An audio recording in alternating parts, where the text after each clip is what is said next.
नमस्कार दोस्तों। पिछले क्लासेस में हमने देखा कि बेसिक स्ट्रक्चर के बारे में, इम्पीचमेंट ऑफ प्रेसिडेंट के बारे में, pardoning power of governor, OBC सब कैटेगराइजेशंस। उसके बाद हम लोगों ने क्वेश्चन आवर को डिस्कस करा था, पार्लियामेंट्री स्टैंडिंग कमेटी को डिस्कस करा था। अब इसी सीरीज़ में, आज के इस current affairs polity lecture series में हम लोग office of profit, Rajya Sabha elections और 6th शेड्यूल, इस तीन का डिस्कशन करेंगे।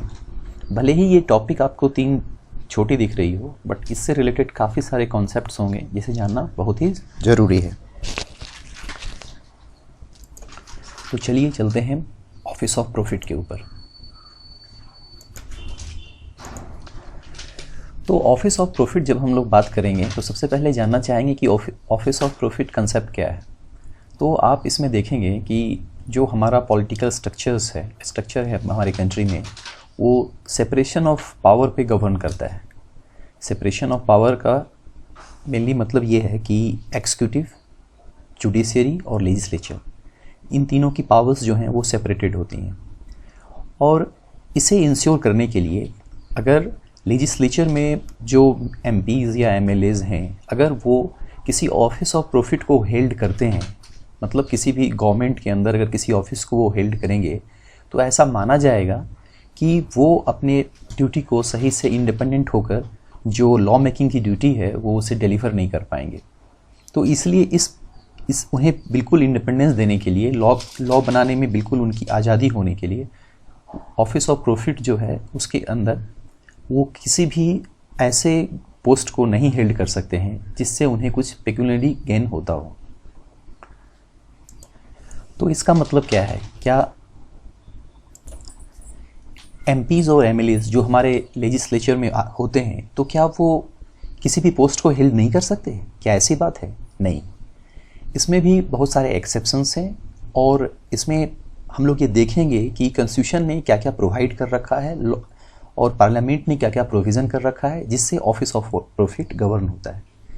तो आप सबसे पहले ये देखिए कि इसमें जैसे आप आएंगे इस नोट्स में, जैसे यहाँ लिखा है principle of separation of power, ये बेसिक फीचर है कॉन्स्टिट्यूशन का, जो लेजिस्लेचर और एग्जीक्यूटिव में ऐसा माना जाता है। अभी आपको पता है कि हमारे जो काउंसिल ऑफ मिनिस्टर्स होते हैं वो लेजिस्लेचर के ही हिस्सा होते हैं, बट उनका पोस्ट ऑफिस ऑफ प्रॉफिट के पोस्ट के अंदर नहीं आता है।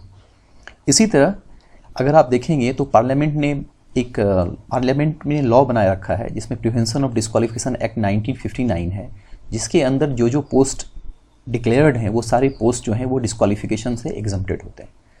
तो अभी इन सभी चीज़ों को थोड़ी डिटेल में जानेंगे। और सबसे पहले हम लोग ये आएंगे कि हम लोग ये देखेंगे कि कॉन्स्टिट्यूशन का प्रोविज़न क्या है। तो कॉन्स्टिट्यूशन का प्रोविज़न ये देखिए, आर्टिकल आप 102 और आर्टिकल 191 ये दोनों को देखें।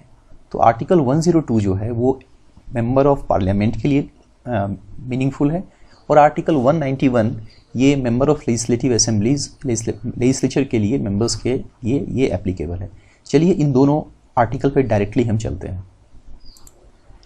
देखिए, डिस्क्वालिफिकेशन फॉर मेंबरशिप, ये आर्टिकल 102 कॉन्स्टिट्यूशन का है, इंडियन कॉन्स्टिट्यूशन का। एग्जैक्ट वर्डिंग जो है वो यहाँ को आपके सामने है।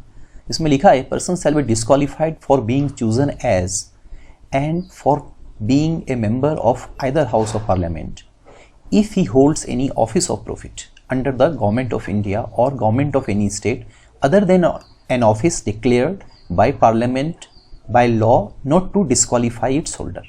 तो अब यहाँ पर आप दो तीन चीज़ ध्यान देंगे। सबसे पहली बात, ऑफिस ऑफ प्रॉफिट ये वर्ड जो है कॉन्स्टिट्यूशन में डिफाइंड है। डिफाइंड करने का मतलब ये मेंशन किया हुआ है, बट इसके अंदर क्या क्या आएगा? अगर गवर्नमेंट ऑफ इंडिया के अंदर डायरेक्ट जॉब है या गवर्नमेंट ऑफ स्टेट के अंदर, वो तो आएगा। इसके अलावे पार्लियामेंट की जो लॉ है वो डिसाइड करेगी, पार्लियामेंट की कोई अगर लॉ इस पर बनाया जाएगा जो डिसाइड करेगा कि वह कौन कौन सी ऑफिस है जो इसके अंदर नहीं आएगी। तो दो तरह की बातें आ गई।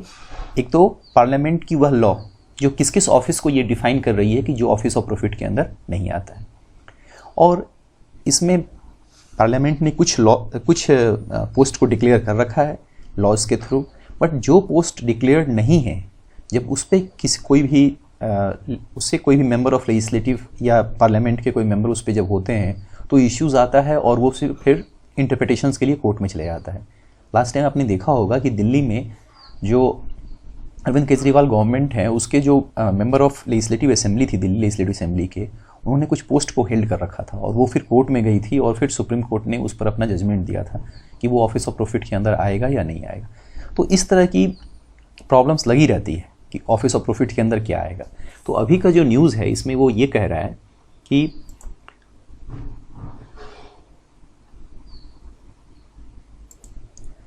पार्लियामेंट्री पैनल ने सेंटर का रिस्पांस मांगा है कि भाई आप कॉन्स्टिट्यूशन को अमेंड करें और ये जो एम्बिग्विटी है definition of office of profit की क्लियरिटी इसको क्लियर करें।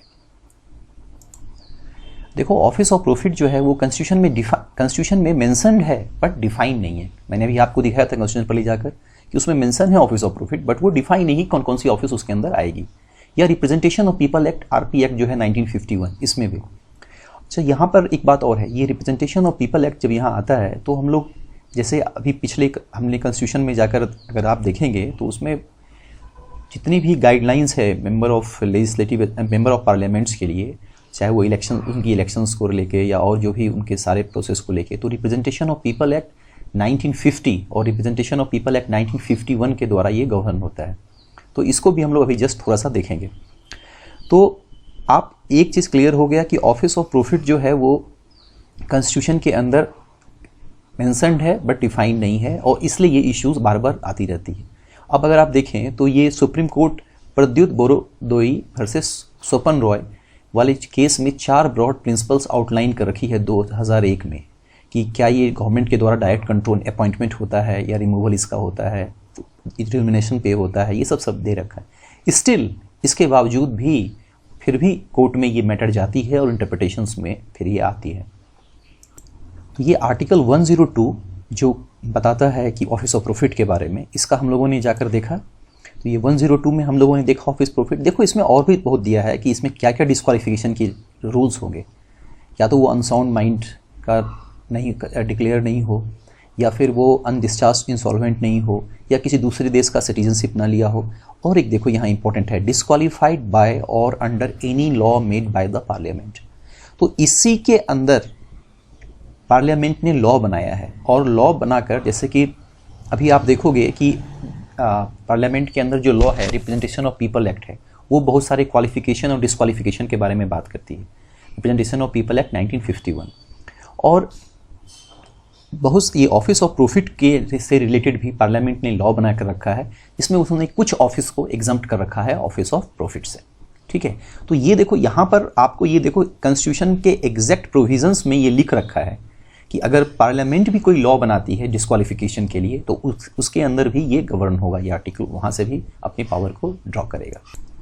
सिमिलरली आर्टिकल 191 में आप जाएंगे तो वो फिर एमएलए के लिए गवर्न होता है। तो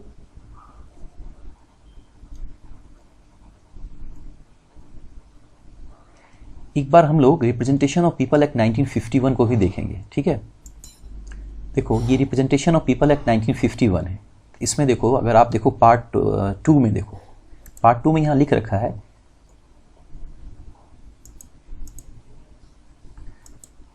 देखो पार्ट 2 में लिख रखा है ये क्वालिफिकेशंस के बारे में, और पार्ट 3 में लिख रखा है डिस्क्वालिफिकेशंस के बारे में, disqualifications for member of parliament and state legislature. तो आप बिल्कुल यहाँ ध्यान देंगे कि मतलब डिस्क्वालिफिकेशन कहाँ कहाँ से कैरी होती है। ऑफिस ऑफ प्रॉफिट जो कॉन्स्टिट्यूशन में मेंशन कर रखा है डिफाइन नहीं कर रहा है। डिफाइन करने के लिए एक कुछ जो पोस्ट है जिसको गवर्नमेंट ने, जिसको पार्लियामेंट ने बनाकर डिस्क्वालिफिकेशन से अलग कर रखा है, उसके अलावा बाकी जो पोस्ट होती है उस पर हमेशा कोर्ट में मैटर चला जाता है। कुछ डिस्क्वालिफिकेशन के मैटर्स जो है डायरेक्ट डाला हुआ है रिप्रेजेंटेशन ऑफ पीपल एक्ट 1951। ये बहुत ही इंपॉर्टेंट है, इसलिए मैं कह रहा हूँ क्योंकि मेंस में भी ये आएगा, रिप्रेजेंटेशन ऑफ पीपल एक्ट 1951। तो देखो इसमें जैसे है ना, सेक्शन 8 है disqualification on ground of corrupt practices, disqualification on conviction of certain offences. तो इसमें अगर आप देखोगे तो ये मतलब बहुत ही, जैसे अभी आया था कुछ दिन पहले कोर्ट का जजमेंट, जिसमें अगर किसी को भी 2 साल से ज़्यादा की सज़ा हो गई है तो इंस्टेंट वो डिस्क्वालीफाई हो जाएगा, जिसमें देखो लालू यादव और बहुत सारे लोग डिस्क्वालीफाई हुए।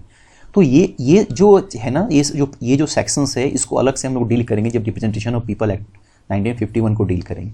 ठीक है, अच्छा एक बात और देखो जो बहुत ही इंपॉर्टेंट है हम लोगों को समझने के लिए, अगर हम लोगों ने रिप्रेजेंटेशन ऑफ पीपल एक्ट 1951 को पढ़ा तो क्या हमें देखना चाहिए कि एक बार रिप्रेजेंटेशन ऑफ पीपल एक्ट 1950 क्या कहता है। तो चलिए मैं आपको उस पर ले जाता हूँ। ये देखिए रिप्रेजेंटेशन ऑफ पीपल एक्ट 1950 है। तो यहाँ पर अगर आप देखेंगे तो ये पहले आई थी ये एक्ट, और इस एक्ट में उसने क्या करा है कि हाउस ऑफ पीपल में एलोकेशंस जो सीट की होगी उससे रिलेटेड मैटर, या स्टेट लेजिस्लेटिव असेंबलीज में टोटल नंबर ऑफ सीट्स जो होंगी, ये सब देखो डिलिमिटेशंस जो हैं, मतलब कौन सा कंस्टिट्यूएंसी वाइज कौन सा एक स्टेट में क्या क्या कंस्टिट्यूएंसी, कौन सी कंस्टिट्यूएंसी में क्या क्या एरियाज आएगा, उसका जो डिलिमिटेशंस है ये सबसे रिलेटेड मैटर। और इसी तरह स्टेट लेजिस्लेटिव काउंसिल में एलोकेशन से जो उसके सीट्स के एलोकेशन से रिलेटेड मैटर। तो आप ये देखोगे कि जो रिप्रेजेंटेशन ऑफ पीपल एक्ट 1950 आया था, ये इस एक्ट के समय ये पहले सारे कंस्टिट्यूएंसी में कितने सीट्स होंगे, कंस्टिट्यूएंसी में कौन कौन सा हिस्सा होगा, इस पे वो वर्कआउट किया था। लेकिन जब रिप्रेजेंटेशन ऑफ पीपल एक्ट 1951 आया तो ये उसके आगे का बात किया, जिसमें क्वालिफिकेशन से रिलेटेड, डिसक्वालिफिकेशन से रिलेटेड, मेंबरशिप से, ये सब रिलेटेड इंपॉर्टेंट मैटर्स जो हैं वो दिए गए थे। तो इसलिए इस दोनों को ध्यान में रखना, कंफ्यूज नहीं करना है, दोनों इंपॉर्टेंट है। रिप्रेजेंटेशन ऑफ पीपल एक्ट, है ना। तो इस तरह ऑफिस ऑफ प्रॉफिट को डिस्कस करने के साथ साथ मैंने आपके साथ क्या क्या डिस्कस करा, मैंने थोड़ा सा ग्लिम्स आपको दिया रिप्रेजेंटेशन ऑफ पीपल एक्ट 1950 का, रिप्रेजेंटेशन ऑफ पीपल एक्ट 1951 का। मैंने यहाँ पर मैं आपको इस पर भी ले गया आर्टिकल 102 ऑफ कॉन्स्टिट्यूशन जो एग्जैक्ट करता है। अच्छा देखो, ये आर्टिकल 102 जिस तरह डिसक्वालिफिकेशन के बारे में बात करता है, इसी सेम टाइप में क्वालिफिकेशन के लिए भी आर्टिकल है, qualification for member of the parliament. चलो उस पर भी थोड़ा देख लेते हैं। देखिए ये हम लोग आर्टिकल 84 पे आ गए। यहाँ कह रहा है qualification for membership of parliament. अभी हम लोगों ने डिस्कस करा था आर्टिकल 91, वहाँ पे क्या था, disqualification for member of A parliament, कौन कौन डिसक्वालीफाई किस बेसिस पे होंगे। अब ये कह रहा है क्वालिफिकेशन क्या होनी चाहिए, मेंबरशिप ऑफ पार्लियामेंट। ये देखो ध्यान से इसमें, a person shall not be qualified to be chosen to fill a seat in Parliament unless citizen of India है, और वो make subscribe before a person authorise behalf election commission में जो ओथ वगैरह लेता है, ये सब दे रखा है। उसके बाद देखो उसी तरह सीट काउंसिल के लिए, और उसके सबसे इंपॉर्टेंट जो मैं आपके साथ डिस्कस करना चाहता हूँ वहाँ possesses such other qualifications as may be prescribed in that behalf by और अंडर एनी लॉ। ये देखो ये सबसे इंपॉर्टेंट लाइन है, under any law made by the Parliament. और यहीं पे representation of people act 1951 act करता है। रिप्रेजेंटेशन ऑफ पीपल एक्ट 1951 वही वो लॉ है जो पार्लियामेंट ने बनाया है, जिसके अंदर में क्वालिफिकेशन डिस्कस होती है। और ये 102 डिसक्वालिफिकेशन फॉर मेंबरशिप, इसके अंदर भी जो लिखा है कि under any law made by the parliament, इसमें भी वो लॉ आती है। तो ये दोनों इंपॉर्टेंट चीज़ है, ये मैं आपको दिखाना चाह रहा था, जो आपको ध्यान देने वाली बात है। और ये जो देखो parliament prevention of disqualification act 1959, ये भी वो लॉ है अंडर आर्टिकल 101। तो ये सब कुछ लॉज हैं जो पार्लियामेंट ने इनेक्ट किया है अपने इस आर्टिकल्स के अंदर, ठीक है। तो ऑफिस ऑफ प्रॉफिट तो हो गया। अब हम लोग अगला डिस्कस करेंगे कि राज्यसभा इलेक्शंस, ठीक है। अब राज्यसभा इलेक्शंस जब बात करेंगे तो हम लोग ये फिर देखेंगे कि राज्यसभा में क्या क्या प्रोविजंस हैं। बहुत अच्छा से विजन IAS ने इसे बना कर रखा है। एक परमानेंट बॉडी है, ऐसा कभी नहीं होता कि राज्यसभा में कभी भी कोई भी मतलब वो कंप्लीटली डिसॉल्व हो जाएगी। हमेशा 1/3 जो मेंबर होंगे वो 2 ईयर्स टेन्योर पे उनका कंप्लीट होगा, क्योंकि इनका मेंबर्स क्या होता है 6 साल का इनका होता है टेन्योर, और हर 2 साल पे 1/3 जो लोग हैं वो उनका टेन्योर पूरा हो जाएगा, और उनके लिए इलेक्शन होगा। इलेक्ट कौन करता है, इलेक्ट करते हैं इलेक्टेड मेंबर्स। याद रखिएगा, elected members of state legislative assembly. मैं क्यों इस पर ध्यान दे रहा हूँ आपको, इसलिए मैं ध्यान दे रहा हूँ कि ये बहुत सिंपल है, और ये क्वेश्चन इससे पूछे जाते हैं बहुत जगह, स्टेट में भी पूछ लेंगे, PCS वगैरह में। इलेक्टेड होना है क्योंकि हम लोग ये जानते हैं कि स्टेट लेजिस्लेटिव असेंबली में नॉमिनेटेड मेंबर भी होते हैं। बताओ नॉमिनेटेड मेंबर होते हैं या नहीं, क्योंकि स्टेट लेजिस्लेटिव असेंबली में गवर्नर जो है वो मेंबर्स को नॉमिनेट करता है on the basis of class, है ना। Class means cooperative society, L is law, A is art and S is science and S is social service, I think so. तो ये सब बेसिस पे जो रेपुटेड लोग हैं उनको ये गवर्नर अपॉइंट करते हैं, इसलिए वो क्या होते हैं, नॉमिनेटेड मेंबर्स होते हैं।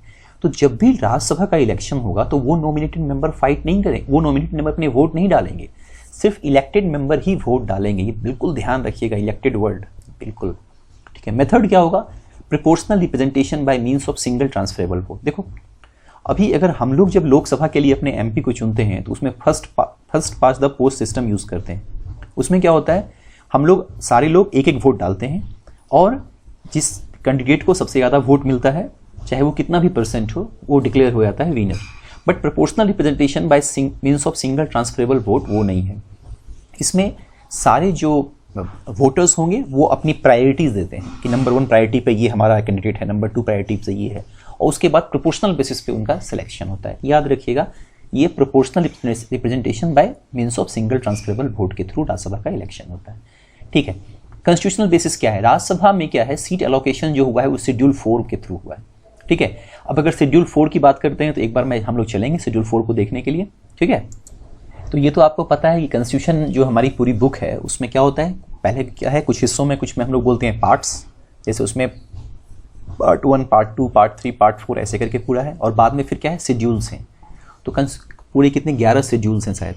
तो आप देख लो, इसमें जब 4th शेड्यूल में आप आओगे, मतलब बुक में जैसे होता है ना कि बाद में आप अपेंडिक्स लगा रखते हो, है ना, पहले आप मटेरियल डालते हो, बाद में आप अपेंडिक्स लगा रखते हो। इस तरह आप समझ सकते हो कि पहले मटेरियल जो है उसको part wise, chapter wise, part wise बांट रखा है, और बाद में शेड्यूल लगा रखा है, जस्ट लाइक ए अपेंडिक्स।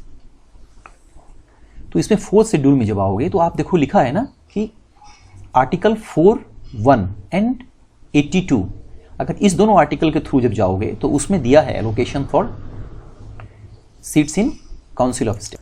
तो इसमें मैं इसलिए आपको दिखाना चाह रहा था क्योंकि अभी हम लोगों ने आर्टिकल 370 पास किया है, और आगे भी बुक में वो डिस्कस करेंगे आर्टिकल 370। तो आर्टिकल 370 के अंदर हमने एक स्टेट को यूनियन टेरिटरी बनाया, स्टेट के मतलब। तो इसमें क्या होता है कि हमें कॉन्स्टिट्यूशन ने पावर कर रखा है आर्टिकल 1, 2, 3 ये सब के अंदर रीऑर्गेनाइजेशन ऑफ द स्टेट्स के लिए। तो उसके अंदर गवर्नमेंट पार्लियामेंट ने और स्टेट रीऑर्गेनाइजेशन करा। तो आप देखो कि allocation of seats in the council of states कैसे चेंज हुए, इस पर थोड़ा डिस्कस करेंगे। हो सकता है थोड़ा टाइम लगे, but it will be quite enlightening. तो प्लीज़ यू कैन सी अभी ये जब लेटेस्ट आप देखोगे तो इसमें देखो, यहाँ स्टेट वाले कॉलम में ये 21 में पहले जम्मू एंड कश्मीर लिखा हुआ था, है ना, जो पहले था, और यहाँ पे उसकी जो मतलब राज्यसभा में 4 सीट्स थी, यहाँ पे 4 लिखा हुआ था। वो क्या हुआ, डिलीट कर दिया गया, है ना। और ये जो डिलीशन होगा एक तरह क्या है, कॉन्स्टिट्यूशन का अमेंडमेंट है, लेकिन इसको ऐसा नहीं समझा जाता कि this is a amendment under article 368 where you need special provisions. No, simple law of Parliament can amend this things. तो ये देखो यहाँ पर क्या हो गया, और याद रहे स्टेट ऑर्गेनाइजेशन भी, रीऑर्गेनाइजेशन भी सिंपल लॉ पार्लियामेंट से ही होता है ना। तो यहाँ पर ये देखो, इससे जम्मू कश्मीर को यहाँ से हटाया गया, और फिर यूनियन टेरिटरी वाले को, जैसे था ये दिल्ली और पंडिचेरी पहले से था, पुडुचेरी, और इसको 31 डाल दिया गया, जम्मू एंड कश्मीर 4। ठीक है, अब मैं आपको जम्मू एंड कश्मीर के रीऑर्गेनाइजेशन एक्ट पे ले जाऊंगा और दिखाऊंगा कि वहाँ पर क्या क्या चेंजेस आए हैं। और थोड़ा लेंदी हो सकता है, but it will be quite enlightening, और अगर आपको इंटरेस्ट हो तो कंटिन्यू करो, बट अदरवाइज स्किप करो। तो इसमें आप देखिए, ये गजट ऑफ इंडिया है, ये नोटिफिकेशन है Jammu and Kashmir reorganisation act 2019। ये जो नया रीऑर्गेनाइजेशन हुआ, इसी एक्ट के थ्रू जम्मू एंड कश्मीर जो है एक स्टेटहुड से अलग होकर वहाँ पर 2 यूनियन टेरिटरी बन गए, जम्मू एंड कश्मीर और आपकी लद्दाख। ये बहुत इंपॉर्टेंट क्यों है, क्यों अभी आपको इसमें मैं आपको डिस्कस करना चाह रहा हूँ, इसके लिए बता रहा हूँ। देखिए, इसमें सबसे जो इम्पॉर्टेंट बात है कि देखिए, इस पे आइए, reorganisation of the state of Jammu and Kashmir. इसमें इन्होंने क्या किया कि जम्मू एंड कश्मीर में यूनियन टेरिटरी जो हुई वो एक लद्दाख बनी, जिसको जो कंप्राइज की कारगिल और लेह डिस्ट्रिक्ट, और दूसरा जम्मू एंड कश्मीर हो गया union territory to be known as union territory of Jammu and Kashmir, जो बाकी हिस्सों से रिलेटेड है। अब इसमें एक चीज़ आप गौर करेंगे, इसने इसमें डिफाइन कर रखा है कि representative in the legislature, council of states. तो इसमें अगर आप देखोगे तो काउंसिल ऑफ स्टेट्स में ये कहता है कि on and from the appointed day in the 4th schedule to the constitution in the table. अभी मैंने आपको 4th शेड्यूल दिखाया था, उसमें एंट्री 21 दिखाया था, मैंने आपको कहा था कि वो जम्मू एंड कश्मीर है, देखो वो डिलीट कर दी गई, और जो 22 to 31 नंबर था उसको फिर से री एंट्री की 21 से 30, और फिर 31 एंट्री हुई जम्मू एंड कश्मीर, और वहाँ पे 4 सीट कर दिया गया। इसका मतलब आप क्या समझे, इसका मतलब ये है कि जम्मू एंड कश्मीर जो पहले स्टेट में एंट्री थी, जिसकी शेड्यूल 4 में 21वें नंबर पे एंट्री थी, और उस जम्मू एंड कश्मीर जो स्टेट पहले वाली थी उसके पास 4 काउंसिल ऑफ स्टेट्स में 4 सीट्स थे। लेकिन अब क्या किया, लिखता है on and from the appointed day 4 sitting members of the council of states representing the existing state of Jammu and Kashmir. मतलब अस्ट वाइल मीन्स जो पहले जो स्टेट था जम्मू एंड कश्मीर का, उसके जो 4 सीटिंग काउंसिल ऑफ स्टेट्स के मेंबर्स थे shall be deemed to have been elected to fill the seats allotted to the Union Territory of Jammu and Kashmir। ऐसा माना जाएगा कि जो union territory of Jammu Kashmir को जो सीट्स मिले वो वहां से इलेक्टेड हैं for the first schedule of the act. ठीक है, अब एक चीज पे तुम बहुत अच्छे इंपॉर्टेंट गौर करो। इसका मतलब क्या हो गया? इसका मतलब टोटल जम्मू एंड कश्मीर, जिसमें पहले लद्दाख इंक्लूड भी था, वो टोटल को 4 सीट थी, एज ए स्टेट का रिप्रेजेंटेशन था। और उसमें क्या होता था कि सारे उसके जो मतलब जो लेजिस्लेटिव असेंबली थी जम्मू एंड कश्मीर के, उसके जो इलेक्टेड मेंबर्स होते थे वो वहां पर अपने स्टेट का रिप्रेजेंटेशन काउंसिल ऑफ स्टेट के लिए, राज्यसभा के लिए चुनते थे 4 लोगों को प्रोपोर्शनल रिप्रेजेंटेशन के बेसिस पे। लेकिन अब क्या होगा? अब जो लद्दाख बना, यूनियन टेरिटरी ऑफ लद्दाख, वहां का कोई रिप्रेजेंटेशन अब नहीं आएगा। सिर्फ क्या होगा, जम्मू एंड कश्मीर जो यूनियन टेरिटरी बनी लद्दाख रीजन को छोड़कर, उसके जो लेजिस्लेटिव असेंबली होगी वो वहां से एंट्री होगी। एक चीज और इंपॉर्टेंट ध्यान देने की बात है कि देखो, अब जो जम्मू एंड कश्मीर है वो एक ऐसा यूनियन टेरिटरी है जिसके पास लेजिस्लेटिव असेंबली है। ठीक है, तो अब ये क्या हो गया, इसको ठीक स्टेटस दिया गया है पुडुचेरी का। और यहां तक कि आर्टिकल में लिख भी रखा है कि जो पुडुचेरी का जो आर्टिकल लॉज है वही गवर्न करेगा इसको, मतलब जो सेम टाइप से गवर्न हो। मैं जस्ट आपको अभी दिखाता हूं, बहुत इंपॉर्टेंट है। ये देखो, the lieutenant governor and the legislative assembly of union territory of Jammu Kashmir. देखो, यूनियन टेरिटरी ऑफ लद्दाख नहीं हुआ, लद्दाख को कोई यूनियन टेरिटरी नहीं मिली। लद्दाख एक ऐसा यूनियन टेरिटरी बना जिसके पास कोई असेंबली नहीं है, लेकिन legislative assembly union territory of Jammu Kashmir को दिया गया और उसके एक लेफ्टिनेंट गवर्नर है। लेफ्टिनेंट गवर्नर दोनों के लिए लिखा है ना, on and from the appointed day the provisions contained in article 239A which are applicable to Union Territory of Puducherry shall also apply to the Union Territory of Jammu and Kashmir। मतलब इसका समझे, मतलब कि जो union territory of Jammu and Kashmir है वो उस पर सारे वही लॉज लगेंगे जो यूनियन टेरिटरी ऑफ पुडुचेरी के लिए है। मतलब जो उसके लिए जो कॉन्स्टिट्यूशनल फीचर्स हैं आर्टिकल 239A के अंदर, वही सेम इसके लिए एप्लीकेबल होंगे। तो आपको समझ में आ गया कि देखो, जैसे एक स्टेट था और स्टेट का काउंसिल ऑफ स्टेट में रिप्रेजेंटेशन था, वो स्टेट जैसे यूनियन टेरिटरी बनती है और यूनियन टेरिटरी बनने के बाद उसके पास एक लेजिस्लेटिव असेंबली होता है, तो उस लेजिस्लेटिव असेंबली के लिए करस्पॉन्डिंग फिर से काउंसिल ऑफ स्टेट में सीट दी जाती है। बट एक दूसरा साथ में यूनियन टेरिटरी बनता है जिसके पास लेजिस्लेटिव असेंबली नहीं है, उसे रिप्रेजेंटेशन नहीं मिलती है। तो लद्दाख एक ऐसा यूनियन टेरिटरी है जो दिल्ली और पुडुचेरी को छोड़कर और बाकी जितने हैं उनके जैसा बन गया। जैसे दमन एंड दीव, जैसे दादर हवेली दमन एंड दीव, जैसे आपका चंडीगढ़ एक यूनियन टेरिटरी है बट इसके पास कोई लेजिस्लेटिव असेंबली नहीं है, और उसी तरह इसीलिए चंडीगढ़ को कोई रिप्रेजेंटेशन भी नहीं है काउंसिल ऑफ स्टेट्स में। क्लियर हुआ आपको? अब तो काउंसिल ऑफ स्टेट्स में इस तरह रिप्रेजेंट, अब देखो जैसे कि काउंसिल ऑफ स्टेट्स में रिप्रेजेंटेशन चेंज हुआ तो उसी हिसाब से क्या हुआ कि हमें अमेंडमेंट करनी पड़ी कॉन्स्टिट्यूशन में। और आप इस लॉ के थ्रू ये भी देख पाए कि ये एक पार्लियामेंट की एक लॉ है, एक पार्लियामेंट की नॉर्मल लॉ है। This is not a constitutional amendment, this is normal, this is a act, reorganisation act pass by the parliament. आप ये देखो कि इस एक्ट के थ्रू, मैं एक बहुत अच्छा एग्जांपल आपको दिखाना चाह रहा था कि इस एक्ट के थ्रू शेड्यूल 4 जो है कॉन्स्टिट्यूशन का, उस शेड्यूल 4 को चेंज कर दिया गया। आपने देखा कि शेड्यूल 4 में कैसे ये बताता है कि आप फर्स्ट शेड्यूल को चेंज करा, देखो उसके बाद इसने यहां पर लिखा है ना कि फोर्थ शेड्यूल कॉन्स्टिट्यूशन जो है वो इस तरह डिलीटेड होगा और इस तरह होगा। तो ये लॉ के पास पावर था।